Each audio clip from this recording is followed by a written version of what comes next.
Hello everyone, welcome to the class. In this session, we are going to understand twinkling of stars.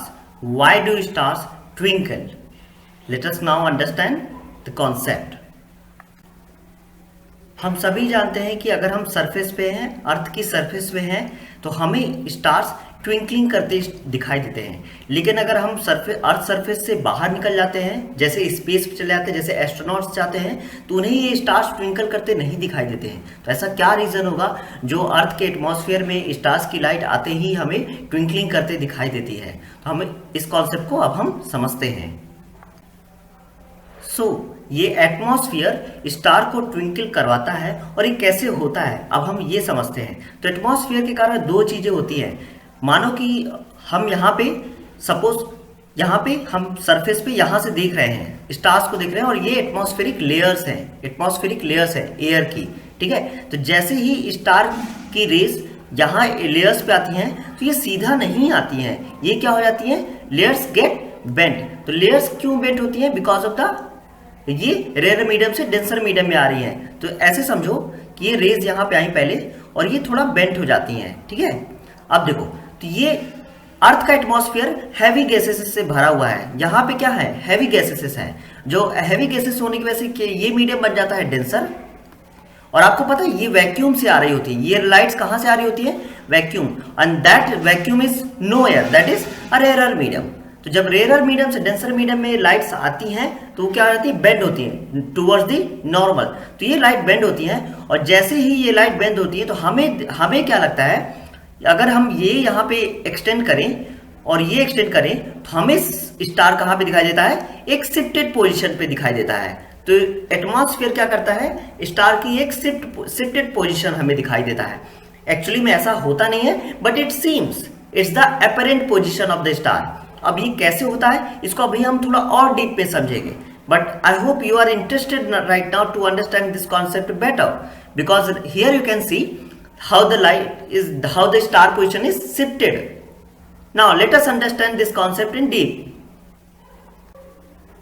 So stars emit their own light, they have their own light, that means they are self luminous, मतलब उनका खुद का light होता है, वो खुद ही brightness उनका दिखाई देता है। And we can see them in the night also, we can easily see them in the night. So here they are can be seen in night in the absence of sunlight also, and they appear to be point sources, बहुत एक छोटे से point की तरह दिखाई देते हैं, because they are very far away from us, हमसे वो बहुत दूर हैं। तो they appears to be point sources and they can be seen in the absence of sunlight in the night.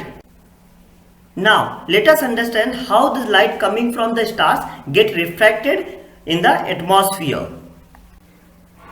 As we all know that at the surface of the earth heavy gases are present, and because of heavy gases that low altitudes, that means low heights, मतलब कि हम बहुत ऊपर नहीं गए, because surface पे ही हैं। तो वहां पे क्या होता है, हमारा surface acts as a denser medium की तरह एक्ट करता है बिकॉज ऑफ मोर डेंसिटी।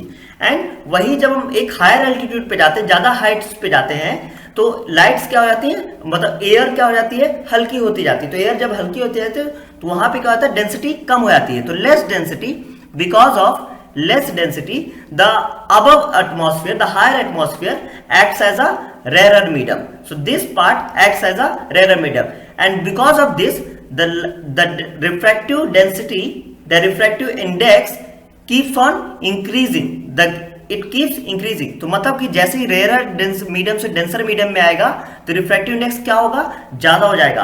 क्यों ज्यादा हो जाएगा? क्योंकि आपको पता है रिफ्रैक्टिव इंडेक्स क्या है, कि ये रेयर मीडियम से डेंसर मीडियम में आने पे लाइट को स्लो करता है। स्लो क्यों होती है? बिकॉज उसकी डेंसिटी बढ़ रही होती है, डेंसर मीडियम की डेंसिटी ज्यादा होती है तो लाइट की स्पीड कम हो जाती है। लाइट की स्पीड कम हो जाती है तो मतलब स्लो होना, डायरेक्शन चेंज होना। तो ये यहाँ पे होता है कि जो रेयर मीडियम से डेंसर मीडियम में आएगी तो क्या हो जाएगा, लाइट रिफ्रैक्टिव इंडेक्स बढ़ता चला जाएगा।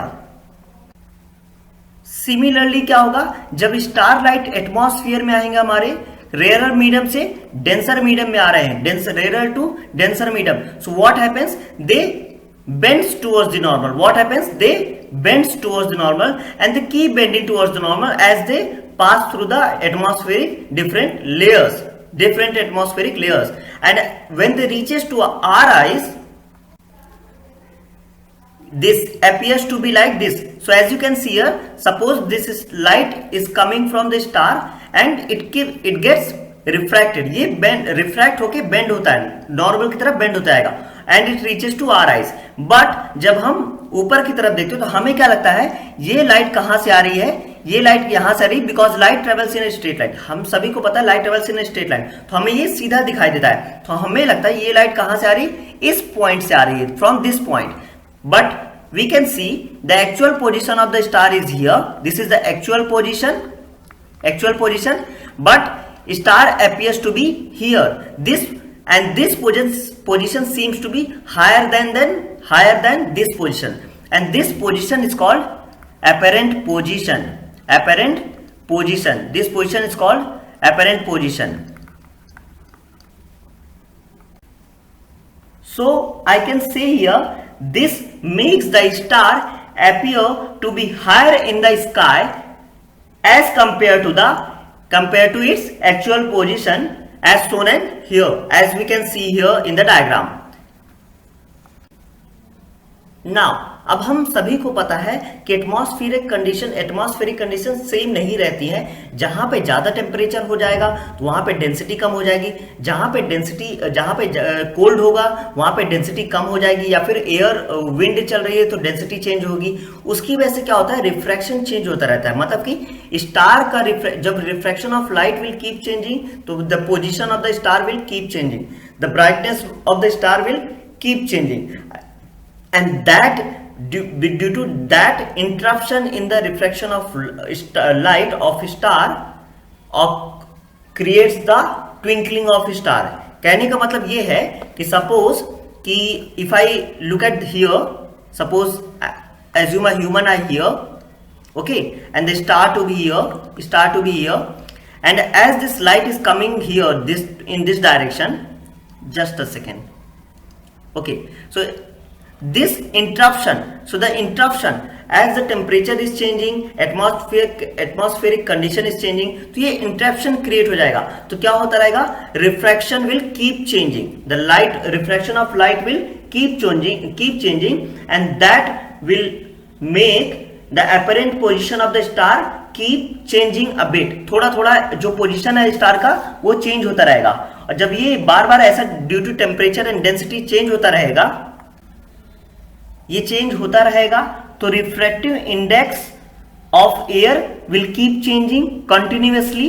तो वहां पे क्या होगा, because of this change the position and the brightness of the star will keep changing continuously, and the star will seem to be twinkling. मतलब कि स्टार क्या लगेगा हमें, जैसे ट्विंकलिंग कर रहा है, क्योंकि रिफ्रैक्शन ऑफ लाइट चेंज हो रहा है, बार बार चेंज हो रहा है, उसकी ब्राइटनेस चेंज हो रही है, उसका पोजीशन चेंज हो रहा है. तो आप एक एग्जांपल एज्यूम करो कि अगर टॉर्च लेते हो, उसको आप ऑन करके शेक करो उसको, यहाँ इस पोजीशन से दूसरी पोजीशन में जल्दी लेके जाओ, तो आपको क्या लगेगा, वो टॉर्च की लाइट क्या हो रही है, ट्विंकल कर रही है, मतलब कि वो चमक रही है. So that is the reason behind the twinkling of stars, because of keep changing of the phenomena of refraction of light. उसका पोजीशन अपरेंट पोजीशन चेंज होता रहेगा, तो वो हमें क्या लगेगा, ट्विंकल करता हुआ दिखाई देगा. This is the reason behind twinkling of stars. I hope you guys understood this.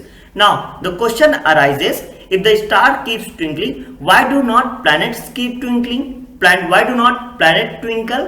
So what is the reason behind this? Let us understand that now here. So the rays of light coming from the planet, imagine this as a planet, coming from the planet to the atmosphere of Earth also get refracted, but the planet does not seem to be twinkle. मतलब कि refraction उसका दिखाई नहीं देता है कि उसका position change हो या फिर उसकी ब्राइटनेस में चेंजेस आए. अब वो क्या रीजन है, अब हम वो समझते हैं. ये रीजन ये है कि ये प्लैनेट जो होते हैं स्टार्स के कंपैरिजन में अर्थ से बहुत ज्यादा क्लोज होते हैं. They are very close to the earth than the stars. तो वो इस वजह से प्लैनेट जो हैं वो पॉइंट सोर्स की तरह नहीं दिखाई देते हैं. They do not appear as a point source, rather they appear as collection of the point source. collection of the point source. As you can see here in the picture, they appear as a collection of point source.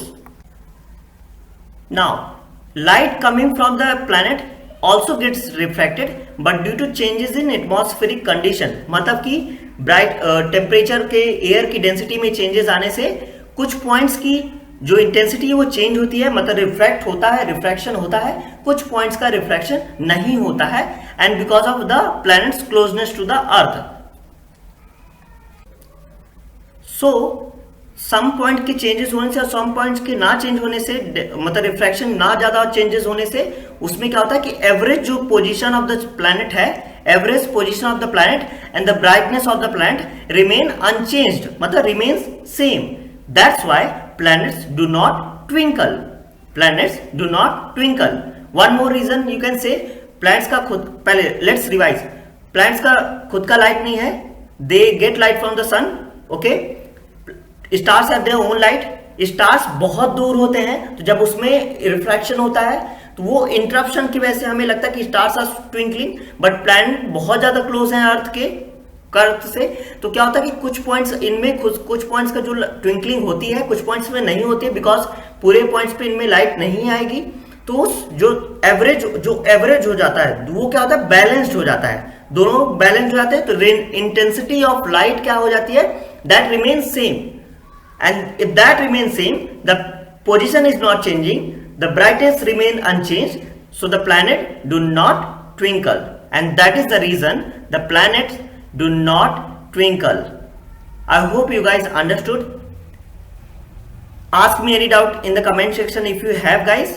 I'll make sure I'm clearing all your doubts. Thank you so much. In the next video, we will learn about advancement of sunrise and sunset. Thank you so much, guys.